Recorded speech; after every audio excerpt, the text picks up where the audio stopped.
The cantina on Celestara Prime was crowded that evening, and the air smelled of alien drinks and burnt metal from the nearby docks where ships landed. Every hour bringing traders and travelers from across the galaxy, and Jack Murphy sat in his usual corner booth nursing a glass of water because he did not drink anymore and had not touched alcohol in 20 years since the war ended, or at least since he thought it had ended. He was a simple man now, or so everyone believed, and he ran a repair shop on the lower decks, fixing broken equipment and damaged ship parts for merchants who could not afford the fancy mechanics on the upper levels, and his hands were scarred and calloused from years of work, and his hair had gone gray at the temples. In most days, he was content with this quiet life, far from the chaos of his past. But tonight something felt wrong, and Jack could sense it in the way the crowd moved and whispered, and then the cantina doors burst open with a crash that made everyone jump, and a massive alien walked in, standing at least 8 feet tall, with scales that gleamed dark green under the dim lights and eyes that burned yellow like small suns. This was Vexthor, and everyone knew his name because he was a gunslinger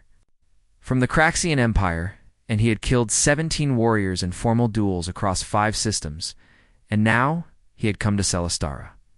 Prime looking for his next victim, and he wanted it to be a human because humans had a reputation, and Vexthor wanted to prove that reputation was nothing but empty words. The alien walked to the center of the cantina, and his boots made heavy sounds on the metal floor, and he wore 2 plasma pistols on his belt and a long blade across his back. And when he spoke, his voice was deep and rough like grinding stones, and it filled the entire room. He announced that he was looking for the greatest human warrior on this station, and that he would fight them in 3 days in the combat arena, and the winner would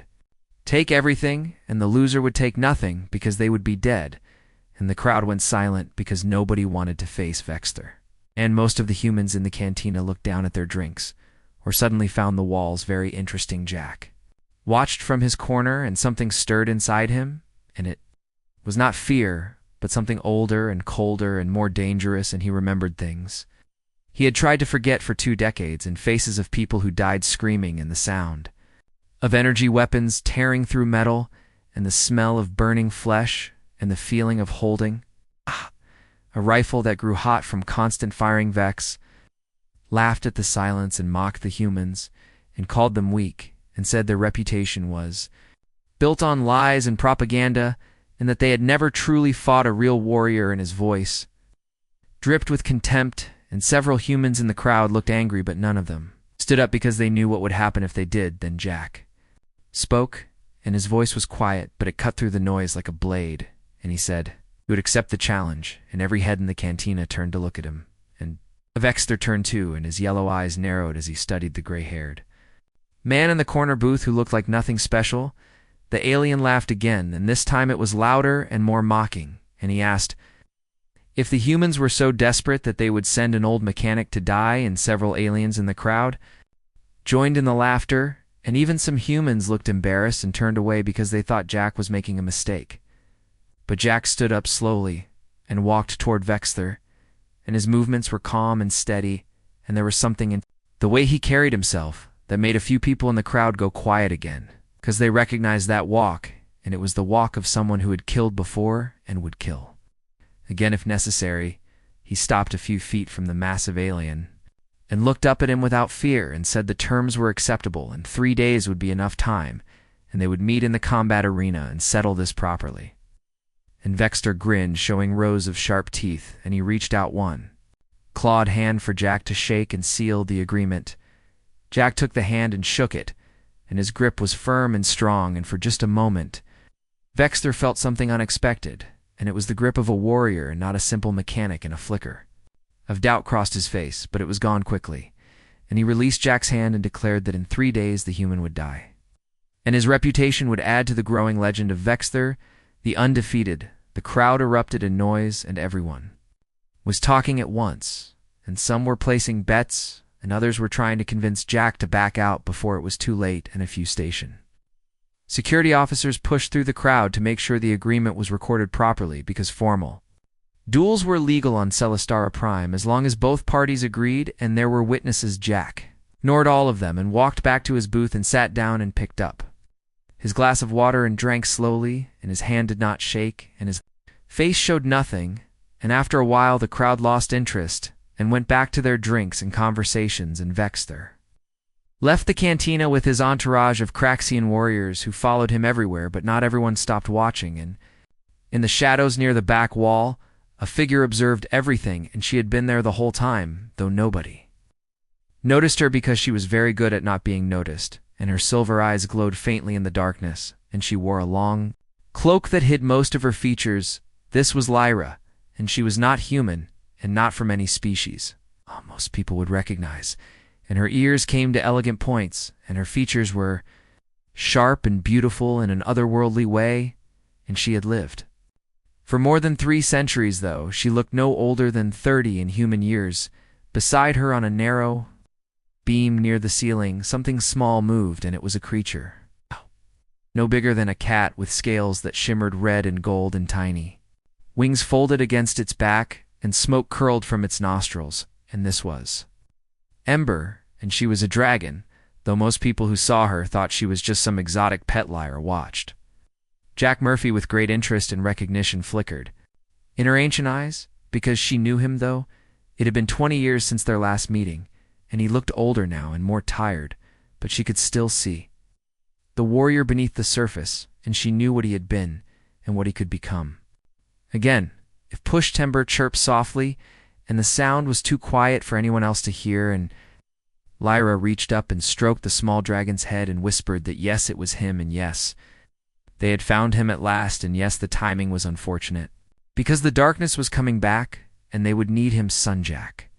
finished his water and stood up again and walked toward the cantina exit, and people moved out of his way without thinking about it, and he pushed through the doors and stepped into the corridor outside, where the lights were brighter and the air was cleaner, and he took a deep breath and let it out slowly. He knew this was a mistake, and he knew he should have stayed quiet and let someone else deal with Vexter, but something inside him would not allow it, and maybe it was pride, or maybe it was the memory of all the people he had failed to save 20 years ago. Or maybe it was just the fact that he was tired of running from who he used to. Lyra followed him at a distance, and she moved like a shadow and made no sound, and Ember rode on her shoulder, now hidden beneath her cloak, and they tracked Jack through the corridors as he made his way back to his shop on the lower levels, and Lyra thought about everything that had happened and everything that was about to happen. She knew things that Jack did not know, and she had information that would change everything, and in 3 days, when Jack faced Vexter in the arena, the truth would come out, and the war that everyone thought was over would begin again, and this time it would be worse, because the enemy had learned from their mistakes. But for now she let Jack walk alone, and she would approach him tomorrow, when he had time to think and when he started to remember the old skills and the old instincts, and when he began to wonder why a simple gunslinger from the Craxian Empire could come all this way just to challenge random humans on a frontier station. Lyra smiled in the darkness, and it was not a happy smile, but a sad one, because she knew what was coming, and she knew the price that would be paid, and she knew that Jack Murphy's quiet life was over, whether he liked it or not. Jack Murphy could not sleep that night, and he lay in his small apartment above the repair shop, staring at the ceiling and watching shadows move across the metal panels as ships passed by outside, and every time he closed his eyes, he saw things he had spent 20 years trying to forget. He saw Ashmark Station burning, and he saw the corridors filled with smoke and bodies, and he saw the creatures that came through the portal, and they were not like anything in the normal universe, and they moved wrong, and they made sounds that hurt to hear, and they killed everything they touched. Ashmark Station had been humanity's furthest outpost 20 years ago, and it was a research facility studying strange energy readings at the edge of known space, and Jack had been stationed there as a security officer with the rank of lieutenant. Commander in life had been boring and routine until the day the readings spiked and reality tore open. What came through that tier was the Void Swarm, and that was what the scientists called it later when they studied the data and tried to understand what had happened. And the creatures were made of something that was not quite matter and not quite energy, and they consumed everything organic and left only empty husks behind. Jack had fought for 3 days straight without rest, and he had watched his entire unit die one by one, and by the end he was the only human defender left alive, and he was running out of ammunition and out of hope, and he knew he was going to die, but he kept fighting because there were still civilians hiding in the lower levels waiting for evacuation ships. That was when she arrived, and at first Jack thought he was hallucinating from exhaustion and blood loss. Because nobody just appeared out of thin air in the middle of a battle, but there she was, and her name was Lyra, and she was like nothing he had ever seen. She wore armor that gleamed silver and blue, and she carried 2 curved blades that burned with light, and beside her was a dragon, and this dragon was massive and terrifying and beautiful, and her scales were deep crimson and gold, and her eyes held ancient wisdom and power. Lyra had not spoken much during those first moments, and there was no time for questions, and she simply nodded to Jack and turned toward the approaching void creatures and began to fight, and it was the most incredible thing Jack had ever witnessed her. Blades moved faster than his eyes could follow, and everywhere they touched the void creatures, they burned away like paper and fire, and the dragon, whose name was Ember, unleashed streams of silver flame that reduced entire groups of creatures to nothing. And for the first time in 3 days, Jack felt something. Other than to spar together, they fought, and Jack provided covering fire with his remaining ammunition while Lyra and Ember pushed forward, and they managed to reach the portal chamber where the tear, in reality, pulsed and grew larger with each passing moment, and more creatures poured through in endless waves. Lyra had turned to him then, spoken for the first time, and her voice was musical and sad. And she told him that they could seal the portal, but it would cost everything, and Jack did not understand what she meant until Ember moved forward and began to glow with intense light. The dragon had looked at Jack with those ancient eyes, and somehow he understood that she was saying goodbye, and then Ember released all of her life force in one massive burst of power, and the light was so bright that Jack had to close his eyes, and when he opened them again, the portal was sealed, and the void creatures were gone. But Ember was also gone, or at least the mighty dragon was gone, and in her place was something tiny and weak and barely alive, and it was a baby dragon no larger than his hand. And Lyra had scooped up the small creature and pressed her to her chest, and tears ran down her face. She told Jack that dragons could not truly die, but they could sacrifice themselves and return to their beginning, and it would take centuries for Ember to regain her full strength and power, and by then everyone they knew would be dust, and the war they fought would be forgotten. The evacuation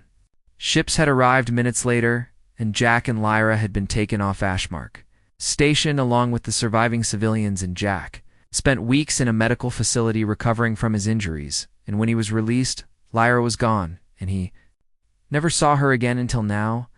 And Jack sat up in his bed and ran his hands through his gray hair and wondered if she was here on Celestra Prime, and if she knew about the challenge,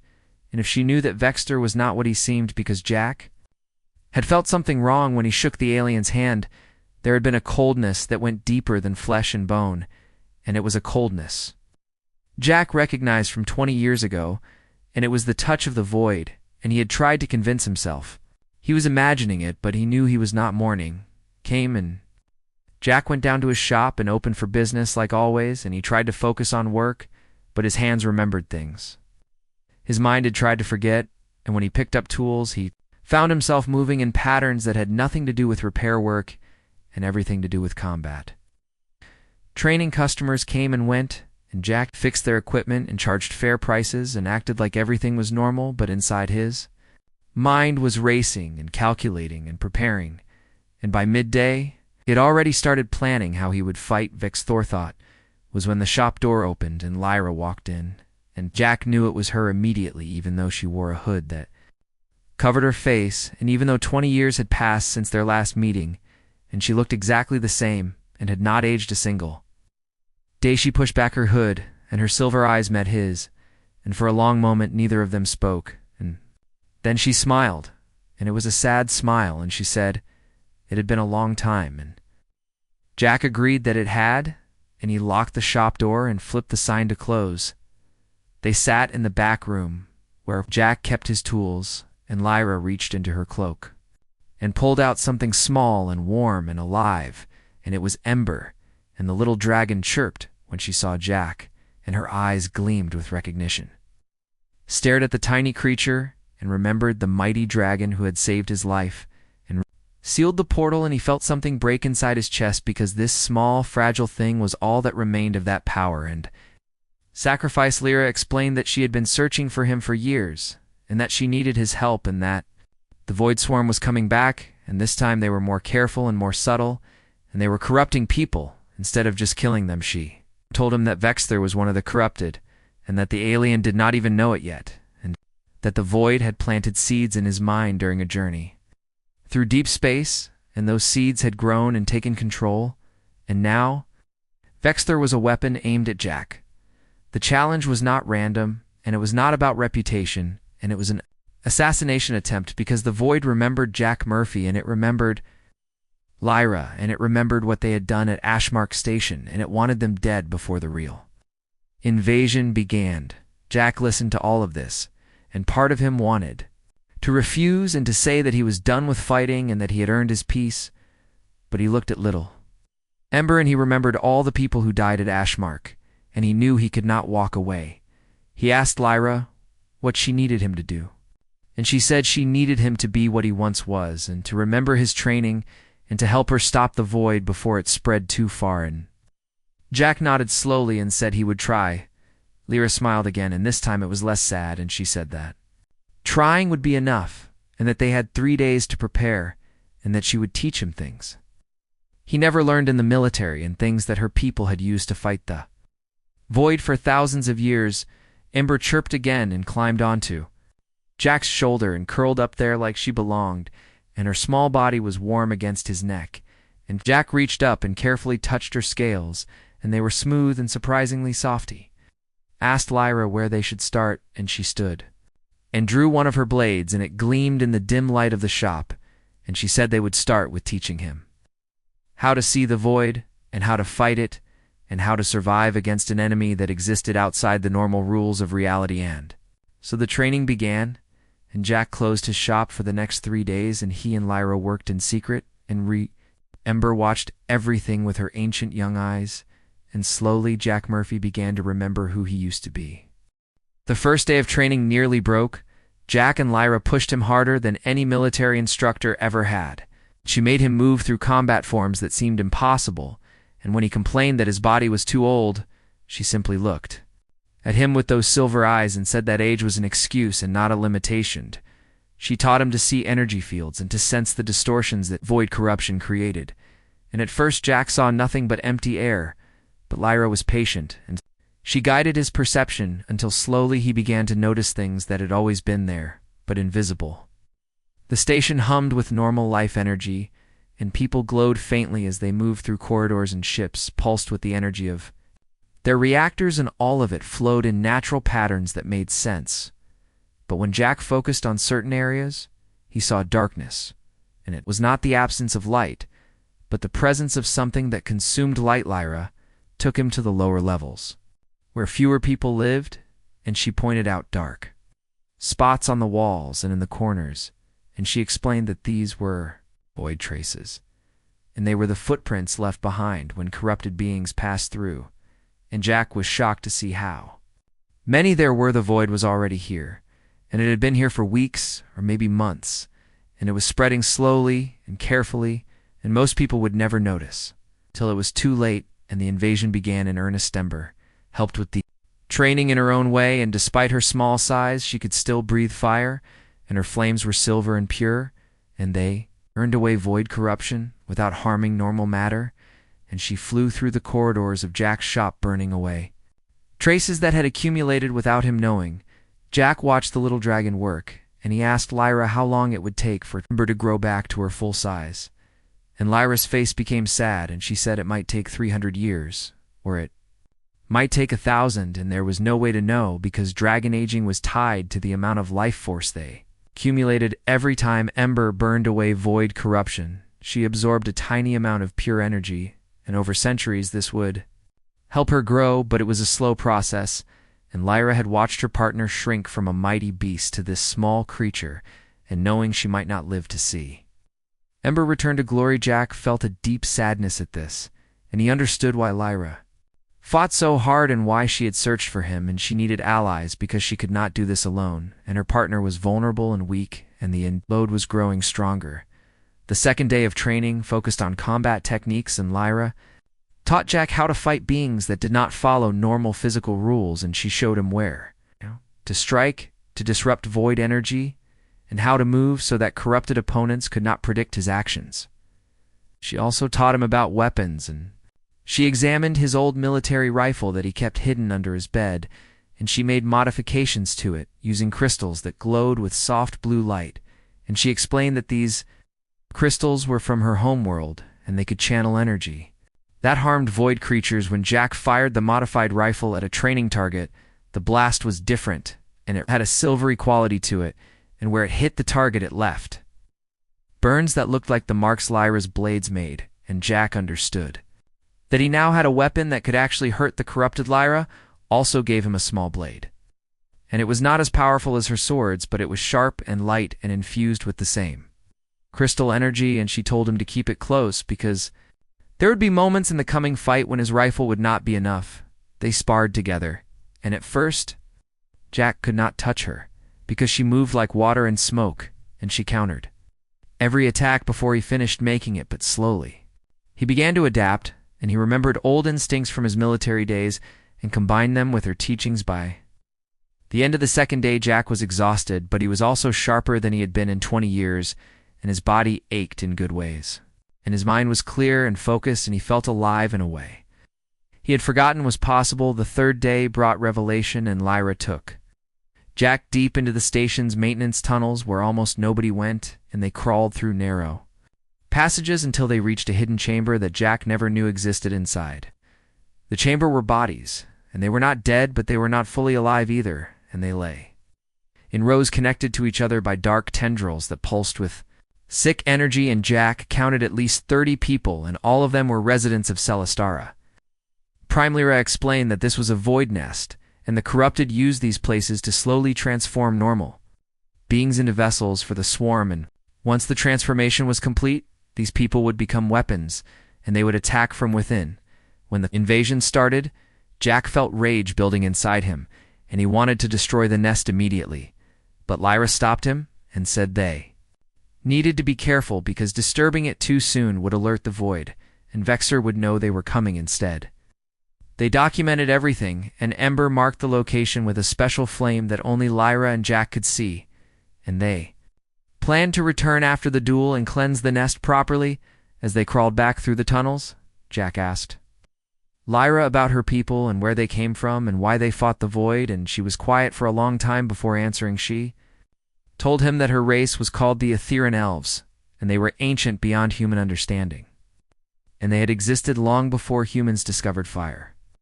and they had explored dimensions and realities that normal species could not comprehend. But with that exploration came danger, and they accidentally opened a door to the void and unleashed it into their reality, and the void consumed their homeworld and most of their people before they learned how to fight it. The surviving Ethereans dedicated themselves to hunting the void across the universe and preventing it from consuming other worlds, and they bonded with dragons, who were also ancient and also powerful, and together they became guardians of reality itself. But there were so few of them left, and Lyra was one of perhaps 100 Ethereans still alive, and each of them fought alone or in small groups, and they could not be everywhere at once, and the void was patient, and Jack understood then why Lyra had sought him out, and why she needed human help, and humanity was young and numerous, and they could fight in ways the Ethereans could not, and together they might actually have a chance. That evening they returned to Jack's shop and prepared for the duel, and Lyra checked his weapons and his armor, and she painted symbols on his skin using ink that glowed faintly. She said these were wards that would protect him from void influence. Ember sat on the workbench and watched everything, and sometimes she chirped encouragement, and sometimes she just observed with those knowing eyes, and Jack found comfort in her presence. They talked late into the night, and Jack told Lyra about his life after Ashmark, and how he had tried to forget, and how he had failed, and how every day he woke up feeling like he had abandoned something importantly. Listened without judgment, and when he finished, she said that surviving was not abandoning, and that he had honored the dead by living, and that guilt was a burden warriors carried, but it should not be a change. She also told him about the bond between Etherians and their dragons, and how it went deeper than words or thoughts, and how when Ember sacrificed herself at Ashmark, Lyra had felt her partner die and be reborn, and it was the most painful and beautiful thing she had ever experienced. Jack asked if Ember remembered being powerful, and Lyra said yes, and that dragons never forgot anything, and Ember carried the memory of her former glory and the knowledge of what she had given up, and yet she had no regrets. The little dragon chirped at this and nuzzled against Lyra's hand, and Jack saw the love between them, and he understood that this was what real partnership looked like, and it was not just fighting together, but being willing to sacrifice everything for each other. Morning came too quickly, and Jack stood in his shop wearing his old military armor that he had modified with Lyra's crystals, and carrying his rifle and his new blade, and Ember rode on his shoulder, hidden beneath a cloth that made her invisible to normal sight. Lyra stood beside him, wearing her silver armor and carrying her twin blades, and she looked every bit the ancient warrior that she was, and together they walked toward the combat arena where Vexter waited. The combat arena was packed with thousands of spectators from dozens of different species, and they filled the stands and cheered and placed bets and waited for blood and entertainment, and most of them expected the fight to be over quickly. Jack walked into the arena alone because Lyra had to stay hidden until the right moment, and Ember remained concealed on his shoulder in the crowd. Noise washed over him like a wave, and he remembered other battles and other places where the stakes were much higher. Vexter stood in the center of the arena, and he looked even larger and more dangerous than he had in the cantina, and his scales gleamed under the bright lights, and his weapons hung ready at his sides. And when he saw Jack, he laughed, and the sound echoed through the arena. The alien mocked Jack again and said that the old human should have stayed in his shop, and that dying here would be painful in public, and everyone would remember how weak humanity really was. Jack said nothing, and he simply walked to his starting position and checked his rifle one last time, and adjusted his armor, and waited for the signal to begin, and his face showed no emotion, and his hands did not shake. The arena master announced the rules, and they were simple and brutal, and the fight would continue until one fighter yielded or died, and no outside interference was allowed, and all weapons were permitted, and the crowd roared its approval. The signal sounded, and Vexter moved immediately, and da-da-da-da-da-da, and he was fast and impossibly fast for something so large, and he crossed half the arena in seconds, and his plasma pistols came up firing, and bolts of superheated energy screamed a ward. Jack dodged and rolled and returned fire with his modified rifle, and the silvery blasts struck Vexter's armor and burned through it in ways normal weapons could not, and the alien stumbled in surprise, but Vexter recovered quickly and pressed the attack, and he moved in patterns that seemed random, but Jack recognized them from Lyra's teaching, and they were the movements of something touched by the void, and they were designed to disorient and confuse. The fight became brutal, and Jack took hits, and his armor absorbed most of the damage, but not all, and he felt burns on his shoulder and ribs, and his left arm went numb from a glancing blow, and the crowd screamed approval at every hit. But Jack kept moving, and he used everything Lyra taught him, and he aimed for the weak points she had shown him, and he fired at joints and gaps in armor and places where void energy concentrated. Vexter began to slow, and dark fluid leaked from his wounds, and it was not blood but something else, and it smoked and hissed when it hit the arena floor. And Jack saw the truth of what the alien had become. The alien's attacks grew more desperate and more vicious, and he dropped his pistols and drew his blade and charged at Jack in a final attempt to end the fight, and his eyes burned brighter, and his scales began to shift and darken. Jack waited until the last moment, and then he moved aside and struck with the crystal blade Lyra had given him, and he drove it into a weak point between Vexter's ribs and twisted and pushed all his strength into. The Bloth alien screamed, and it was not a normal sound, and it was something that hurt to hear, and darkness erupted from the wound in Vexter. His body began to transform, and his scales cracked and fell away, revealing something terrible underneath. The crowd went silent and then erupted in panic, and people began running for the exits because what they saw was not supposed to exist. And Vexther's body twisted and grew, and dark tendrils burst from his flesh, and his face split open, revealing eyes that glowed with sick purple light. This was the void revealed, and Vexther had been completely consumed in the alien that challenged. Jack no longer existed, and only the corrupted shell remained, and it attacked everything near it without discrimination. Backed away and shouted for people to evacuate, and he fired his rifle again and again, and each shot burned away chunks of the transformed creature, but it kept coming, and it was driven by hunger and hate and the desire to spread corruption. Was when Lyra dropped from the upper levels, and she landed between Jack and the creature and her twin blades. Blazed with brilliant light, and she cut through tentacles and corrupted flesh with surgical precision. Ember launched from Jack's shoulder and grew as she flew, and in seconds she went from cat size to the size of a large dog, and silver fire poured from her jaws, and everywhere it touched the void, corruption burned away. The three of them fought together, and they moved in coordination. That seemed impossible for beings who had only trained for 3 days, but they were connected by purpose and trust, and they knew what needed to be done more. Corrupted beings burst from hidden places in the arena, and these were the people from the nest Jack and Lyra had discovered, and they had been activated early because the void knew its plan was failing, and it was willing to sacrifice secrecy for one chance to kill its enemies. Arena became chaos, and security forces tried to fight, but their normal weapons did little damage, and corrupted beings tore through them, and civilians screamed and ran, and some were caught and infected on the spot. Jack shouted orders, and he organized the security forces who would listen, and he directed them to evacuate civilians while he and Lyra and Ember held the line, and his military training came flooding back, and he was a commander again. Lyra fought with grace and power, and her blades never stopped moving, and she cut down corrupted beings, while also protecting civilians who were too slow or too scared to run, and she called out warnings to Jack.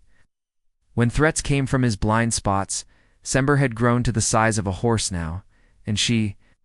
breathed sheets of silver flame that created barriers between corrupted beings and fleeing civilians, and her roar shook the arena and reminded everyone present that dragons were real and they were terrifying, but there were too many corrupted, and more kept coming, and Jack realized this was not just about killing him and Lyra, and this was the beginning of the invasion, and the Void had used the duel as a trigger to activate all its hidden forces at once. Made a decision, and he told Lyra they needed to split up and cover more ground, and she hesitated because splitting up was dangerous, but she understood the necessity, and she nodded and gave quick instructions. Jack would take the command center and lock down the station and prevent any ships from leaving, because corrupted beings could escape and spread to other stations, and Lyra would go to the reactor core and make sure the Void could not sabotage it and cause a catastrophic explosion. Ember would hunt through the ventilation systems and maintenance tunnels and burn out any void nests she found, and her small size when not fighting made her perfect for reaching places others could not. They separated, and Jack ran through corridors filled with panic and chaos, and he shot corrupted beings that tried to stop him, and he helped wounded people when he could, but he did not slow down, because the mission was more important than individuals. He reached the command center and found it partially overrun, and several officers were fighting corrupted security personnel, and Jack joined the fight, and his rifle cut through the corrupted with brutal efficiency. The command staff recognized him, and some remembered his name from old military records, and they followed his orders without question, because in a crisis people wanted a leader, and Jack was giving them clear direction. He locked down the station and sealed all docking bays and activated emergency protocols and sent distress signals to nearby systems, and he coordinated defensive positions and directed security forces to critical areas. Meanwhile, Lyra reached the reactor core and found it swarming with corrupted engineers who were trying to overload the containment fields, and she cut through them like death itself, and her blades sang and flashed and left only ash behind. Berber flew through tunnels and shafts and found 3 more void nests, and she burned each one with silver fire that purified and cleansed, and with each nest destroyed, she grew slightly larger and slightly stronger. Battle raged. For hours, and slowly the corrupted forces were pushed back and contained and eliminated, and Jack coordinated everything from the command center. While fighting off waves of attacks, finally the last corrupted being fell, and Lyra returned to the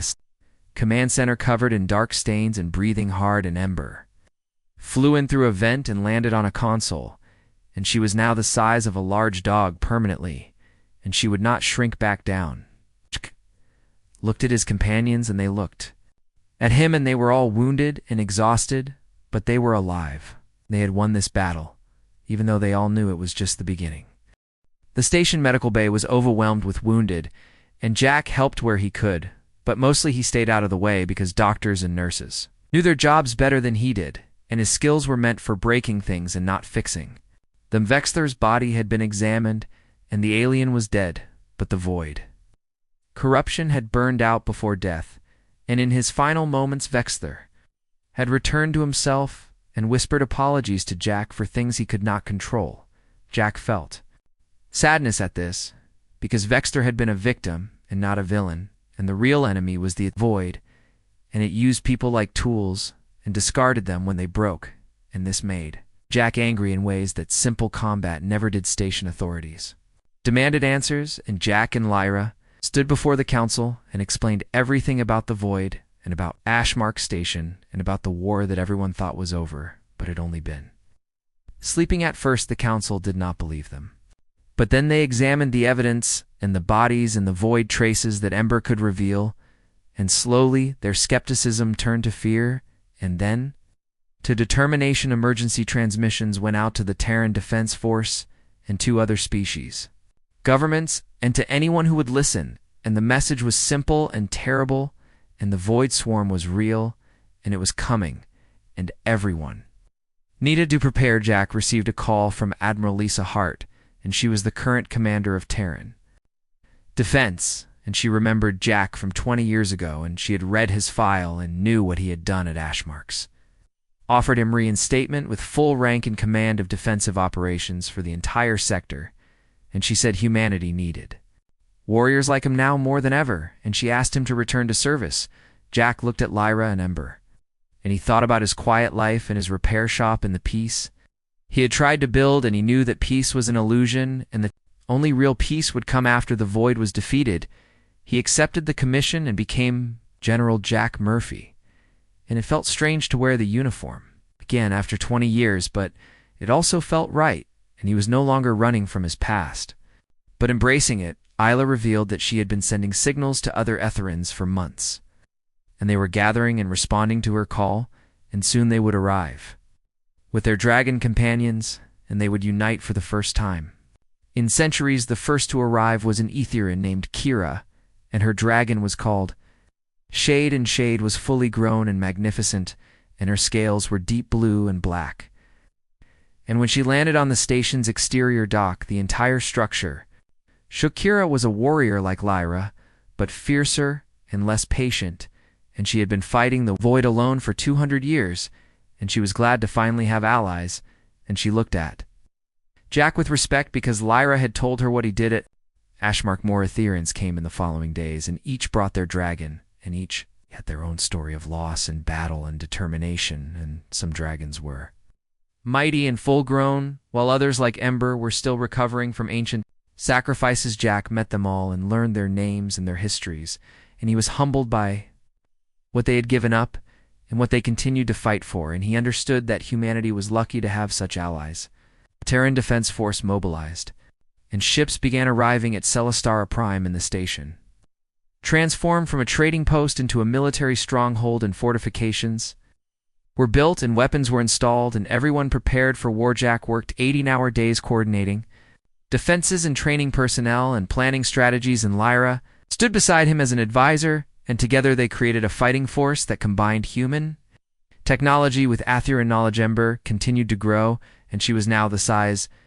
of a small horse, and her silver fire was stronger than ever, and she flew patrols around the station, burning away any void traces that tried to appear, and her presence gave hope to everyone who saw her. Other species joined the effort, and the Craxians sent ships to honor Vexthor. Memory and the Zentari contributed their advanced shields, and the Morphid provided intelligence networks, and slowly an alliance formed. Jack stood on the observation deck of the TDF battleship Valiant and watched the fleet assemble, and there were hundreds of ships from dozens of species, and all of them were here because the void threatened everyone equally. Lyra joined him, and Amber perched between them, and the three of them looked out at the gathering. Storm and they knew what was coming because long-range sensors had detected it. The edge of the galaxy, a massive void portal was opening, and it was larger than anything recorded at Ashmark, and it was growing every hour, and soon the swarm would pour through in numbers that dwarfed the first invasion. Jack asked Lyra if they could win, and she was quiet for a long moment before answering, and she said that victory was possible, but not guaranteed, and that many would die, and that the cost would be terrible. But she also said that for the first time in her long life, she felt hope, because they were not fighting alone, and because species were uniting instead of dividing, and because warriors like Jack existed who would stand against the darkness no matter the cost. Ember chirped and nuzzled both of them, and her warmth was comforting and real, and Jack reached up to stroke her scales, and they were stronger now, and harder, and more like the armor of the mighty dragon. She was becoming a Damrel. Hart contacted Jack and informed him that all forces were ready, and that forward scouts reported the void portal would fully open within 48 hours, and that the invasion would begin, and she asked if he had any final orders. Jack thought about everything that had led to this moment, and about the people who died at Ashmark, and about the years he spent running and hiding, and about the quiet life he had built and lost. He thought about Lyra, who had fought for centuries without rest, and about Ember, who had sacrificed her power to save people she did not know, and about all the Aetherians and their dragons who had given everything to protect reality itself. And he thought about humanity and about all the species gathered here, and about the fact that they were facing annihilation, but they were facing it together, and that made all the difference. He told Admiral Hart to relay a message to all ships and all personnel, and the message was simple, and it came from his heart, and not from any military manual. He said that they were about to face an enemy that existed before time, and that consumed worlds without mercy, and that many of them would not survive the coming battle. But he also said that they were not the first to stand against the void, and they would not be the last, and that every moment they fought was a moment they denied the darkness, and that was enough. He said that humanity was young, but they were brave, and that their allies were ancient, but they were unbroken, and together they would show the void that reality itself would resist, and that life would endure. Message spread through the fleet, and morale lifted, and people checked their weapons and said goodbyes and prepared themselves mentally for what was coming. Jack turned from the window and looked at Lyra and Ember, and he smiled, and it was not a happy smile, but it was a real one, and he said that 20 years ago he thought his war was over, but now he understood that the war was never over, and that peace was not the absence of fighting, but the presence of people willing to fight for what mattered. Lyra smiled back. She placed her hand on his shoulder and said that he had become what she always knew he could be, and that Ashmark Station had not broken him, but forged him. Member spread her wings, and they were larger now and stronger, and she let out a roar that echoed through the ship, and it was a challenge and a promise. The sensors showed the void portal reaching critical size, and the swarm beginning to emerge, and Jack gave the order to advance, and the fleet moved forward as one. He thought about his repair shop and his quiet life, and he knew he would probably never see them again, but he also knew that some things were worth dying for. And as the first wave of void creatures appeared and the battle began, and weapons fire lit up the darkness, Jack Murphy stood with his allies and fought with everything he had, because this was not just his war, and it was not just humanity's war, and it belonged to everyone who lived and breathed and loved and hoped. And even if they fell today, others would rise tomorrow, and the fight would continue. Because that was what living things did. They endured, and they resisted. And they refused to surrender to the void. The war had begun, and Jack was ready.